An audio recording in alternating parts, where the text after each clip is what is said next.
Bonjour à vous tous, ravi de vous retrouver. Aujourd'hui, nous allons évoquer donc les années Pompidou, 1969-1974.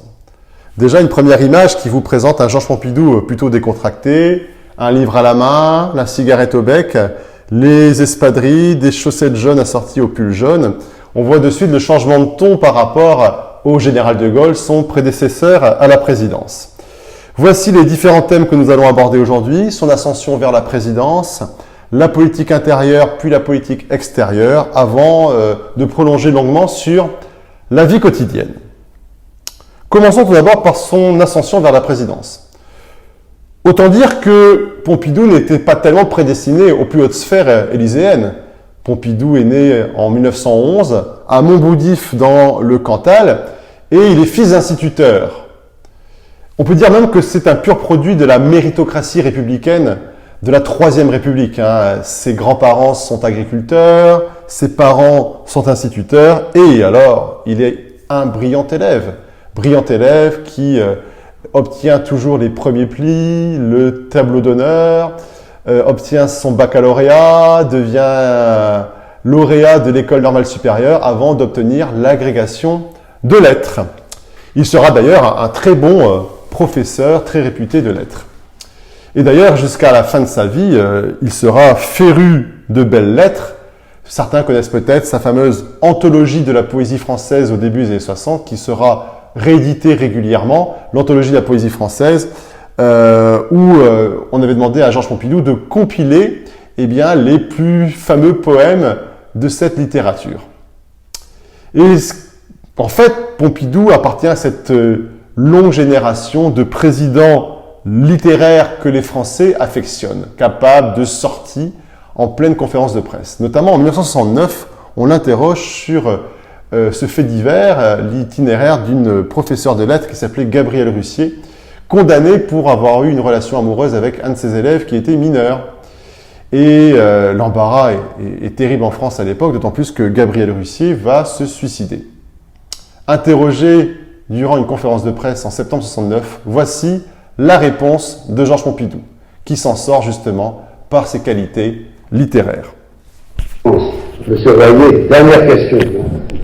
Jean-Michel Royer, Radio Monte-Carlo et l'actualité. Monsieur le Président, puisque vous avez permis qu'en fin de parcours, nous débordions un peu des questions fixées à l'origine, je voudrais vous faire sortir carrément de l'écran et vous interroger sur un fait divers.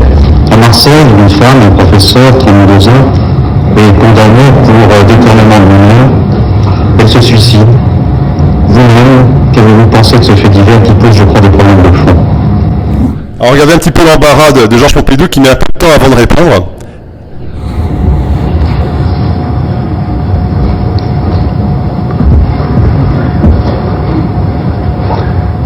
Je ne vous dirai pas tout ce que j'ai pensé d'ailleurs sur cette affaire.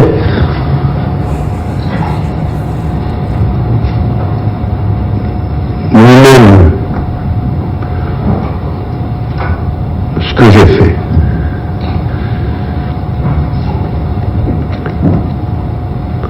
Quant à ce que j'ai ressenti, comme beaucoup, eh bien,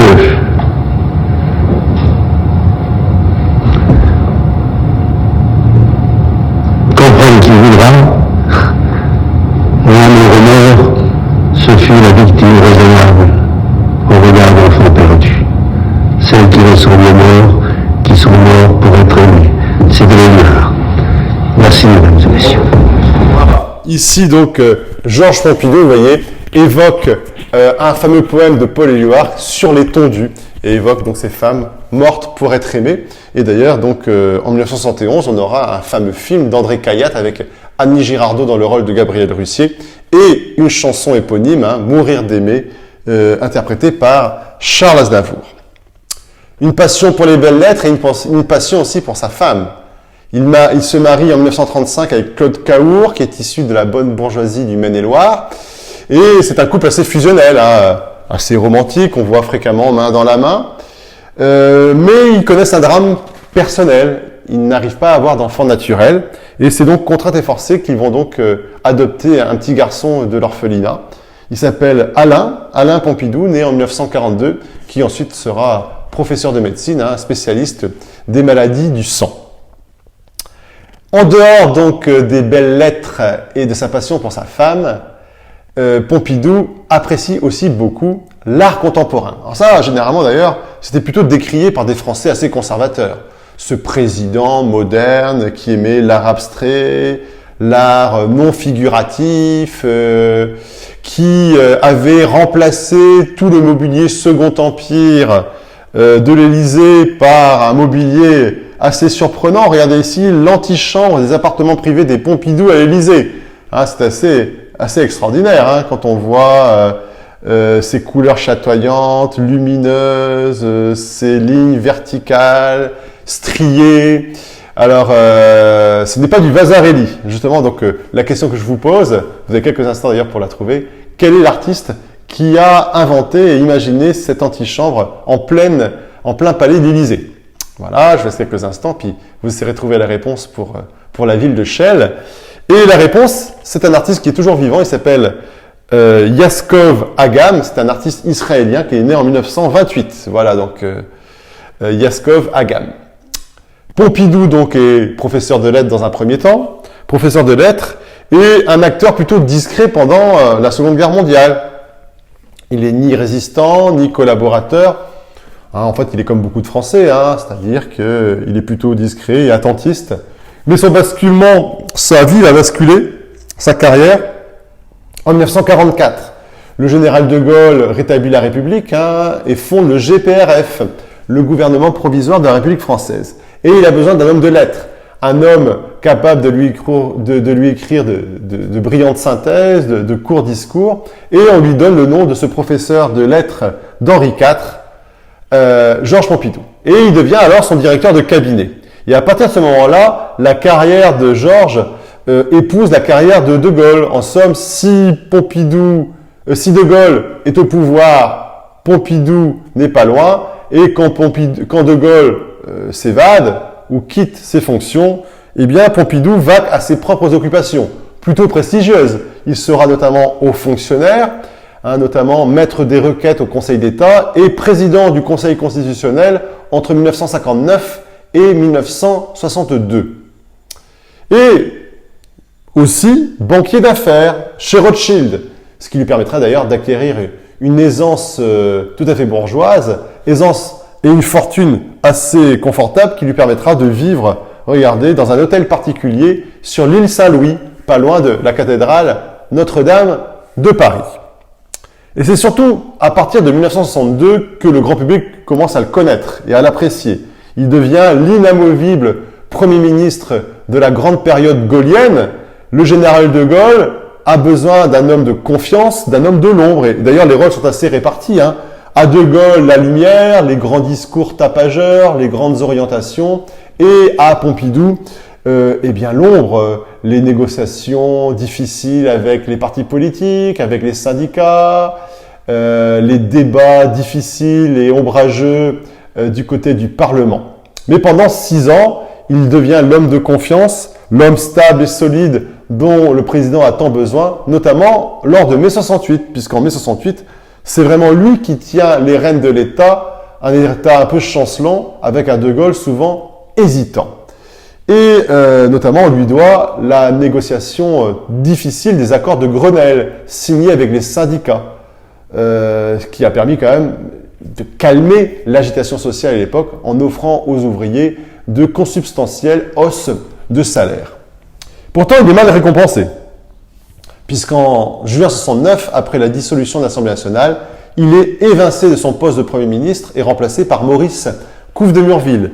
De Gaulle dit qu'il est en réserve de la République, mais surtout De Gaulle commence un peu à s'inquiéter de cet Premier ministre un peu trop puissant. Et il devient pendant 1 an un obscur député du Cantal, mais qui attend son heure. Son heure qui a failli d'ailleurs ne pas venir, puisque pendant l'automne 69, une scabreuse affaire secoue et éclabousse la réputation du couple. On a un certain Markovitch, garde du corps d'Alain Delon, qui est retrouvé mort dans une décharge publique. Et la rumeur court partout en France, Markovitch avait des photos compromettantes du couple Pompidou, notamment de Madame Pompidou, toute nue avec des hommes. Vous imaginez l'horreur. Or, c'est une fausse rumeur organisée par des partis politiques qui veulent du mal à Pompidou, une rumeur qui va bien sûr s'effondrer. Et en fait, l'heure de Pompidou va venir assez vite. Pourquoi? Parce que De Gaulle démissionne brutalement en avril 69. Il démissionne après l'échec d'un référendum sur le Sénat et la régionalisation. On doit donc procéder assez vite à des élections présidentielles anticipées, où le grand favori est incontestablement Georges Pompidou, qui se veut l'héritier de Gaulle avec une touche de modernité. Un de ses slogans, c'était aussi « le changement dans la continuité ». Voici les affiches de l'époque où on voit qu'il tente de séduire les jeunes avec une affiche un peu psychédélique et les tenants d'une économie moderne avec le Concorde. Face à lui, il y a des concurrents, Alain Poher pour le centre droit ou encore le maire communiste de Montreuil, Jacques Duclos. Pourtant, le premier tour montre le choix des Français. Pompidou est en tête avec 44% des voix, devant Alain Poher du centre droit. C'est à ce moment-là d'ailleurs que Jacques Duclos aura cette fameuse formule, puisque la gauche est évincée du second tour, alors qu'on demande aux communistes de choisir entre Pompidou et Poher, il aura cette fameuse formule. Poher et Pompidou, c'est bonnet blanc et blanc bonnet. Autant dire que la voie est ouverte pour Pompidou, qui gagne, regardez, confortablement, avec 58% des voix. 58% des voix, c'est assez exceptionnel. Il devient donc le deuxième président de la Ve République après le général de Gaulle. Et voici le grand succès de l'époque. On va écouter un petit extrait du Métèque. C'était une chanson donc de Georges Moustaki, qui est le numéro 1 au hit parade à l'époque. Et voici maintenant une très jolie chanson, Moustaki, le Métèque.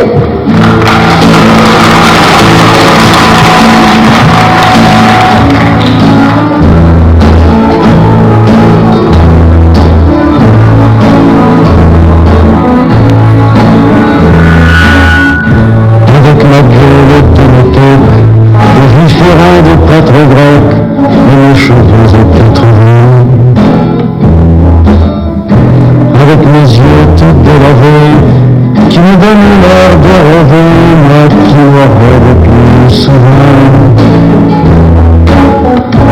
Avec mes mains de maraudeurs, de musiciens et de rôdeurs, qui ont pu autant de vardins. Avec ma bouche qui a bu, qui a embrassé, mordu, sans jamais assouvir sa faim. Voilà, le fameux Métèque de Georges Moustaki, le grand succès de l'année 1969, quand donc Georges Pompidou est élu. Ce qui me permet donc de voir maintenant la politique intérieure sous le président Georges Pompidou. Alors j'aime bien commencer par la comparaison entre ces deux portraits officiels. On se rend compte bien sûr que Pompidou marche dans les pas du général de Gaulle et que surtout l'ombre de De Gaulle est omniprésente, au moins jusqu'au 9 novembre 1970, coup de semonce. C'est d'ailleurs Georges Pompidou qui vient vous l'annoncer à la télévision. Deux phrases sobres. Le président Charles de Gaulle est mort, la France est veuve. Voilà, décès brutal de Gaulle, mais peut-être une plus grande liberté pour Pompidou. Pompidou qui, en effet, a la même politique plutôt de droite que le général de Gaulle, peut-être avec une touche peut-être plus libérale encore. Il prône l'industrialisation à outrance de la France. C'est l'époque, vous savez, de la construction de ces grands complexes pétrochimiques sur le littoral, comme ici à Fos-sur-Mer, près de Marseille. Et il nomme notamment comme Premier ministre Jacques Chaban-Delmas, le très populaire maire de Bordeaux, qui justement donne une vision peut-être plus libérale et aussi un peu plus sociale à la politique de Pompidou.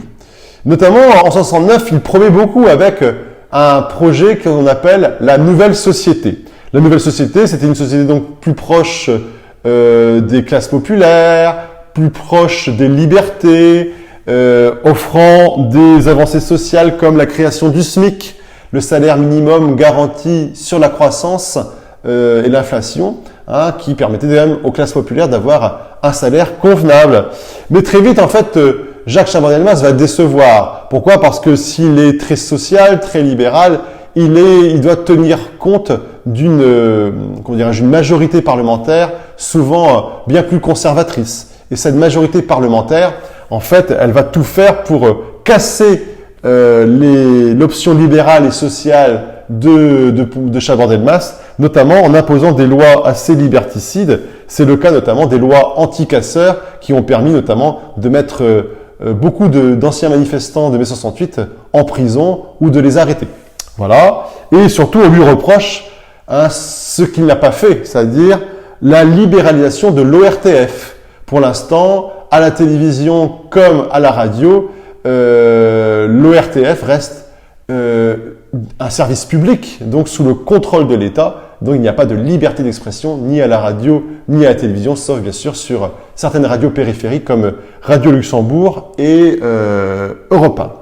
Donc grosse déception et très vite beaucoup de critiques à l'égard de Chaban. Notamment il y a un très jeune imitateur breton qui s'appelle Thierry Luluron qui va connaître de succès. Il a 19 ans et il imite à merveille la voix un peu nasillarde de Jacques Chaban-Delmas. Et on le voit alors reprendre un succès comique troupier des années 30.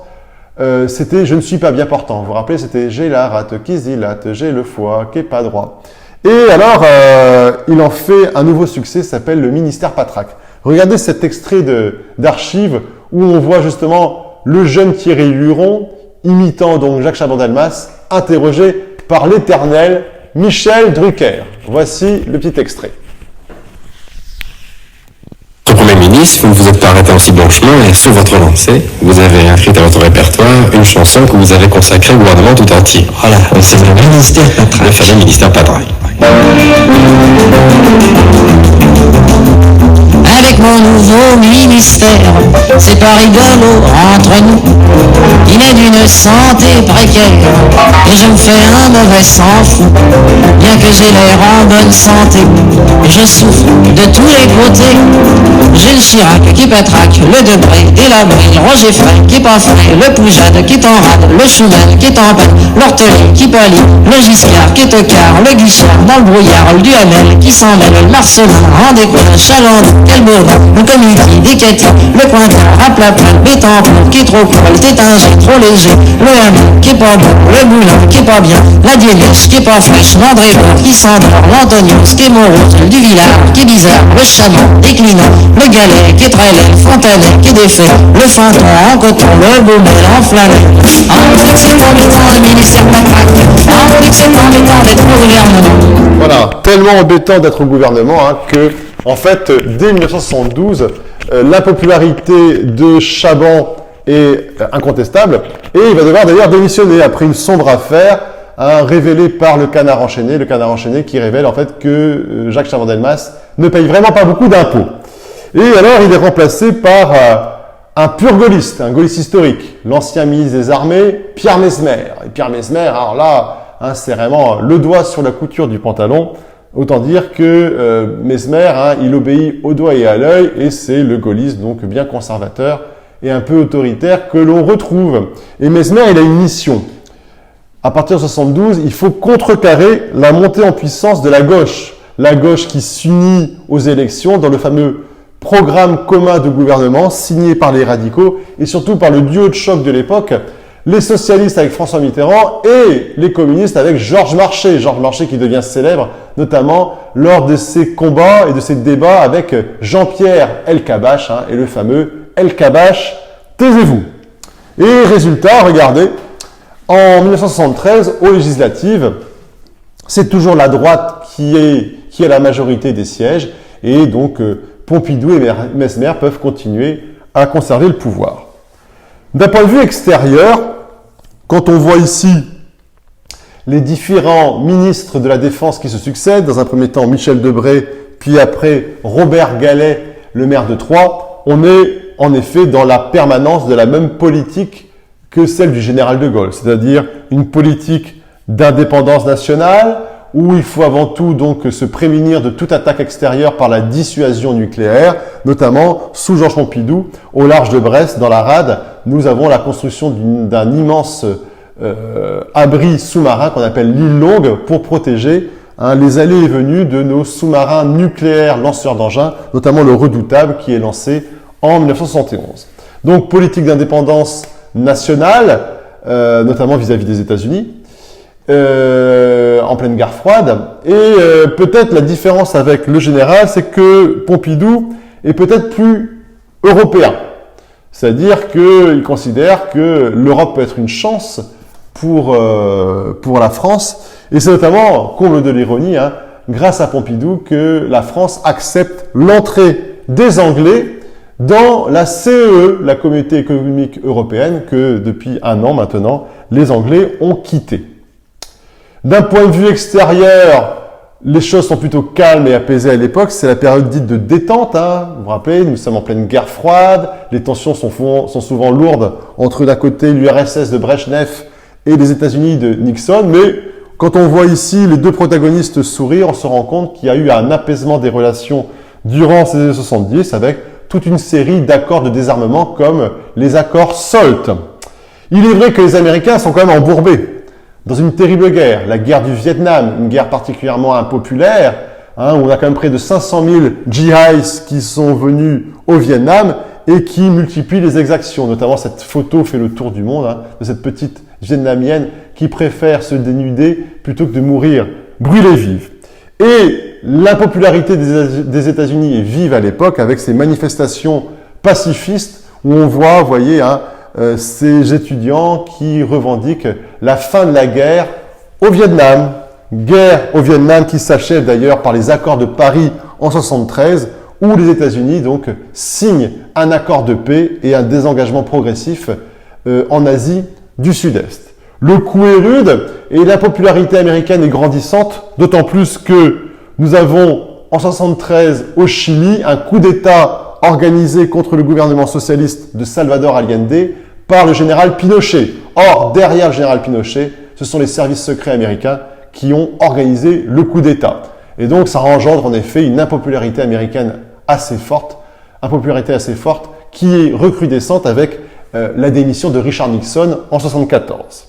Alors, les Américains vont quand même se consoler en 1969 avec ce fameux premier pas sur la Lune. Il s'appelle Neil Armstrong et le 21 juillet 1969, c'est la planète entière qui regarde cette émission en audiovision où on voit Neil Armstrong marcher sur la Lune et cette fameuse formule « Un petit pas pour l'homme, un grand pas pour l'humanité ». Pendant cette période pompidolienne, nous continuons à connaître ces fameuses guerres israélo-arabes qui, notamment en 1967, avaient permis à Israël d'occuper les territoires palestiniens. Et cette fois-ci, c'est la révolte du peuple palestinien qui s'incarne dans cet homme au kéfier à la barbe de 3 jours et aux lunettes noires. Il s'appelle Yasser Arafat. Il fonde une organisation qui au départ est plutôt terroriste, s'appelle l'OLP, l'Organisation de Libération de la Palestine. Cette organisation de libération de la Palestine qui multiplie les attentats spectaculaires, les détournements d'avions ou encore, regardez, aux Jeux Olympiques de 1972, l'assassinat, l'exécution de 11 sportifs israéliens par un commando palestinien.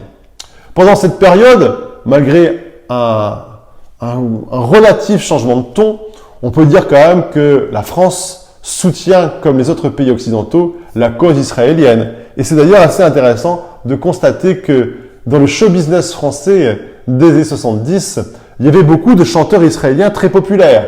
Peut-être certains se rappellent d'Esther Galil avec son succès Le jour se lève et surtout de Rick Azaray. Rick Azaray avec le Kazatchok, grand succès sous Pompidou. Mais si je parle de ces chanteurs israéliens, pour vous mesdames, il y avait surtout celui-ci. Mike Brandt qui plaisait tant aux femmes par son physique avantageux et sa voix de velours, comme on disait à l'époque. Le ramage était aussi beau que le plumage. Et pour toutes les jeunes filles françaises de l'époque, et même pour les femmes, n'est-ce pas mesdames, eh bien c'était le chanteur de charme, célèbre pour ses romances. Notamment en 1972, on va écouter un extrait alors du fameux « Qui sera ?»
Le fameux Mike Brandt, donc le chéri de ces dames, le chanteur à midinette par excellence.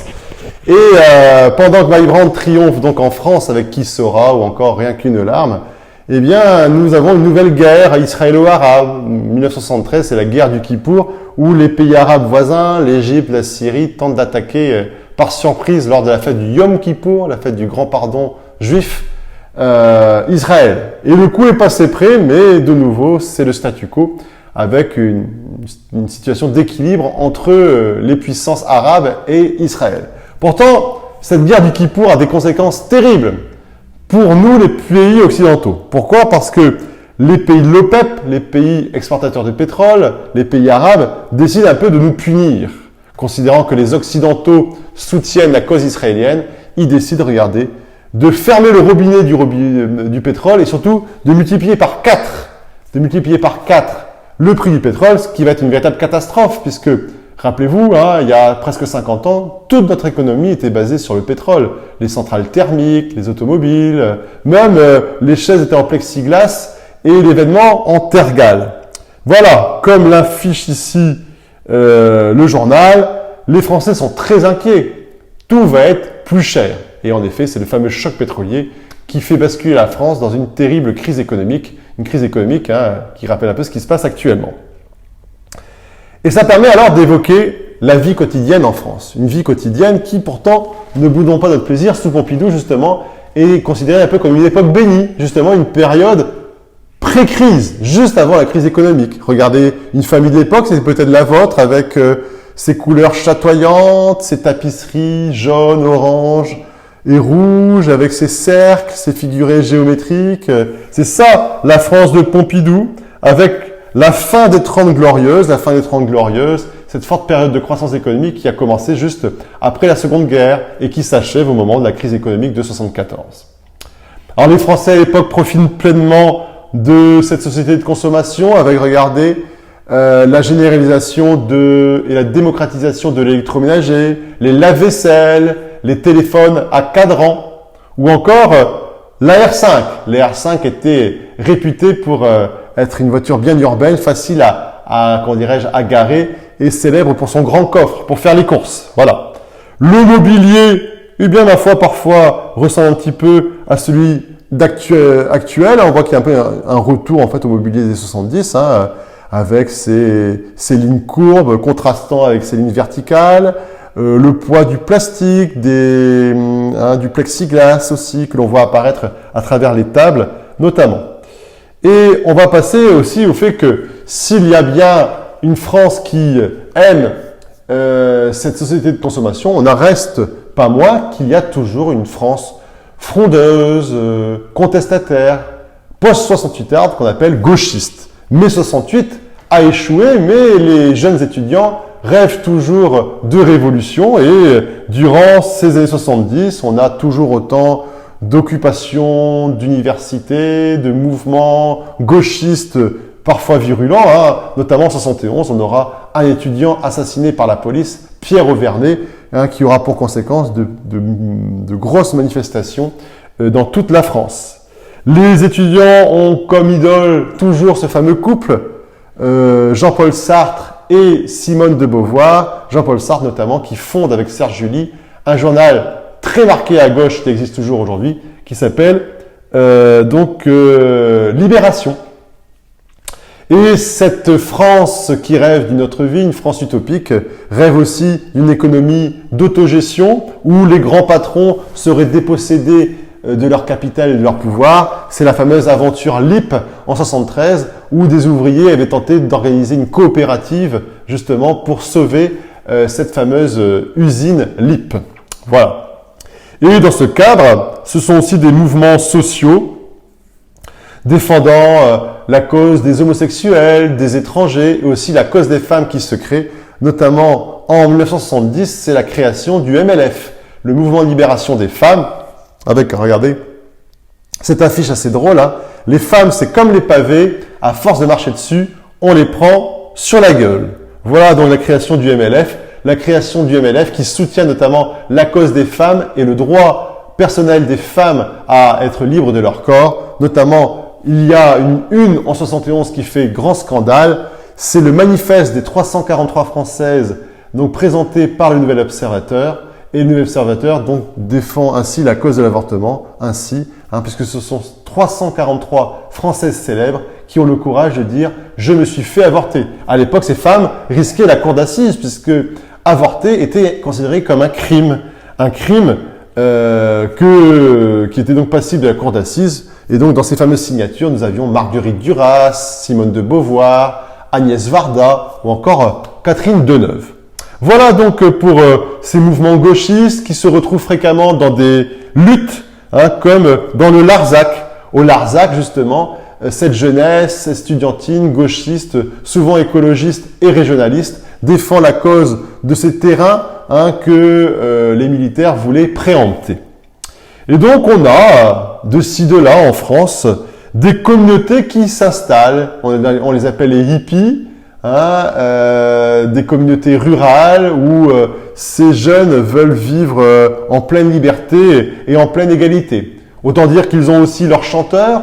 Ces idoles ne sont pas bien sûr Johnny Hallyday, Stone et Chardin ou Mike Brand, bien sûr. Ce sont des chanteurs qui vantent aussi ces rêves de communauté et d'égalité. Notamment en 1972, c'est Maxime Le Forestier qui connaît le succès avec la chanson San Francisco.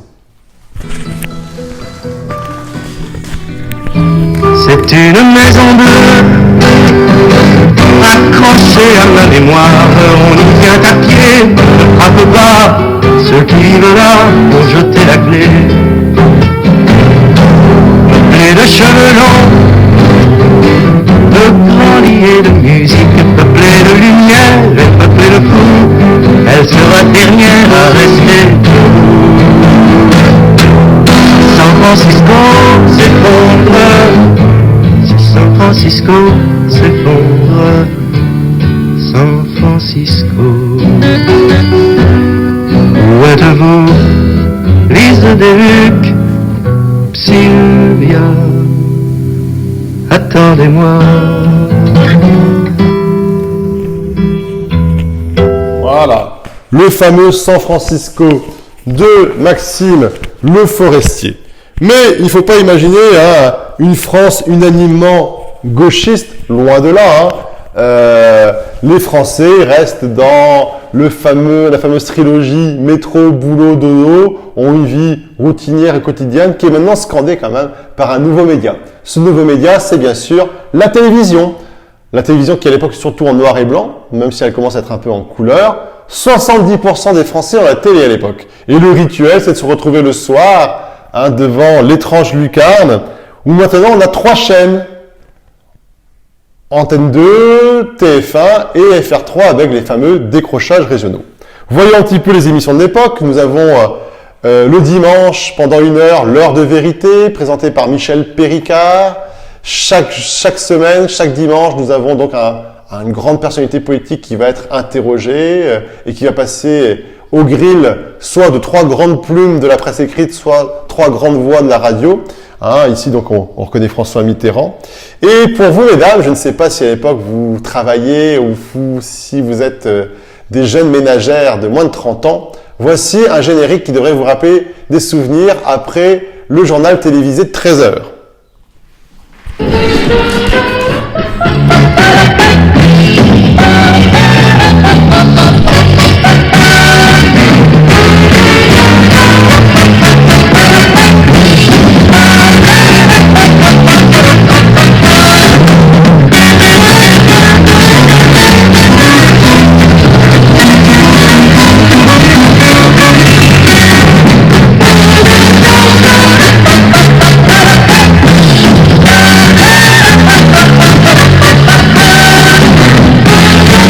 C'était bien sûr Aujourd'hui Madame, une fameuse émission un peu qui racontait les tracas quotidiens des Françaises après le journal télévisé. Une émission qui existe toujours, donc elle a maintenant 48 ans, elle avait été déjà proposée à l'époque par Armand Jameau, c'était des chiffres et des lettres. Il fallait donc trouver le mot le plus long et le compte est bon. À l'époque, c'est présenté par Patrice Laffont. Pour le mot le plus long, on a un homme déjà assez âgé qui s'appelle Max Falavelli, qui était un champion des mots croisés. Et regardez quand même, pour le compte est bon, le roi, le crack du calcul mental s'appelle déjà Bertrand Renard. Bon, à l'époque, vous avez vu, il a tous ses cheveux et une belle moustache, contrairement à aujourd'hui. Émission qui plaît beaucoup aussi aux Français dans ces années 70, c'est Le Grand Échiquier. Une émission très éclectique, qui dure parfois plus de 3 heures, présentée bien sûr par Jacques Chancel, où d'un côté on a la grande culture de l'opéra, de la danse classique, du jazz, et à côté on peut voir arriver Sheila ou France Gall et la bonne culture populaire. Voici les feuilletons de l'époque. On peut évoquer La Demoiselle d'Avignon pour les romantiques, c'est l'histoire d'une princesse suédoise égarée en pleine Avignon, en pleine Provence, avec Marthe Keller dans le rôle de la princesse et Louis Vell.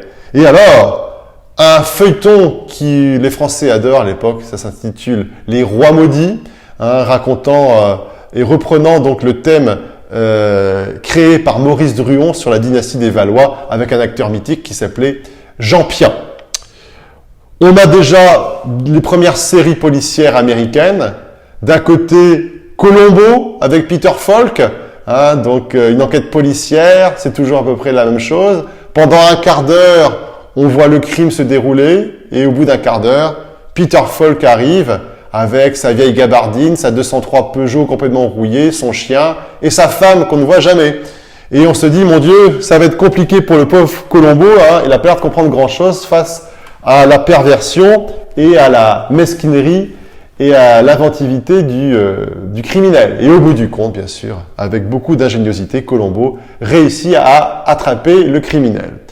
Pour les femmes qui aiment le duo de charme, c'est surtout aussi Amicalement Vôtre. Amicalement Vôtre, c'est un peu l'alliance des contraires. D'un côté, on a l'arriviste américain un peu vulgaire, joué par Tony Curtis, et à côté, c'est donc le rôle de Danny Wilde, et à côté, on a l'aristocrate anglais, bien sous tout rapport, joué par Roger Moore. Là, c'est Lord Brett Sinclair. Là, en revanche, on est dans un policier beaucoup plus spectaculaire, avec des cascades, de la séduction, des courses-poursuites. Et nous, en France, on adore ce feuilleton. C'est Arsène Lupin. Arsène Lupin, joué par un acteur mythique qui s'appelait Georges Descrières, de la Comédie Française, et un fameux thème interprété par Jacques Dutronc, c'est le plus grand des voleurs, oui, mais c'est un gentleman, il s'empare de vos valeurs, sans vous donner, c'est d'une âme. Voilà, donc la fameuse chanson de Arsène Lupin et de Gentleman cambrioleur, interprétée par Jacques Dutronc. Les émissions de variété sont toujours identiques, puisqu'on a l'inoxydable Guy Lux qui présente ses émissions. Au départ, c'est Cadet Roussel, puis ensuite on aura Ring Parade, et en ce milieu des 70, il y a une nouveauté. Ce sont les émissions proposées et présentées par Mariti et Gilbert Carpentier, les fameux top A ou numéro 1 A, Claude François, Sheila, Johnny Hallyday. Généralement, ce sont toujours les mêmes personnages qui reviennent et qui invitent les mêmes vedettes. Et c'est une émission où on s'amuse beaucoup avec des sketchs, des rôles déguisés, etc., etc. À la radio, eh bien, on a des phénomènes intéressants. La radio se féminise. Sur Europe 1, c'est le début de l'astrologie. Chaque jour, on a droit à notre horoscope avec Madame Soleil. Voilà. Et alors, sur Radio Luxembourg, un nouveau phénomène aussi. Allô, Ménie. Oui, c'est Ménie Grégoire sur Radio Luxembourg qui vient un peu vous parler de vos problèmes conjugaux. Non, généralement. Ménie Grégoire devient célèbre pour tenter de résoudre les problèmes qui étaient souvent de deux types. Bonjour Ménie, mon mari me trompe, que dois-je faire? Ou alors, bonjour Ménie, je trompe mon mari, que dois-je faire? Et Ménie Grégoire devait alors tenter de résoudre le problème. On a aussi du sport à l'époque. On ne peut pas franchement dire à l'époque que les Français soient très brillants sous Pompidou. Les grands sportifs sont étrangers. Alors, hommage bien sûr à Pelé, le sportif du siècle selon le journal L'Équipe, qui obtient son 3e titre de champion du monde de football en battant quasiment à lui tout seul les Italiens au Mexique. Et aussi le Tour de France. Le Tour de France à l'époque dominé par celui qu'on appelle le cannibale. C'est donc bien sûr Eddy Merckx. C'est simple, sous Pompidou, il gagne tout le temps. 69, 70, 71, 72, 74. À chaque fois, c'est lui, avec un intermède avec Luis Ocaña. On va aussi aborder le cinéma, qui connaît toujours ses grandes productions hollywoodiennes. Le Parrain, film de Francis Ford Coppola qui raconte la saga des Don Corleone en Sicile, une musique de film mémorable.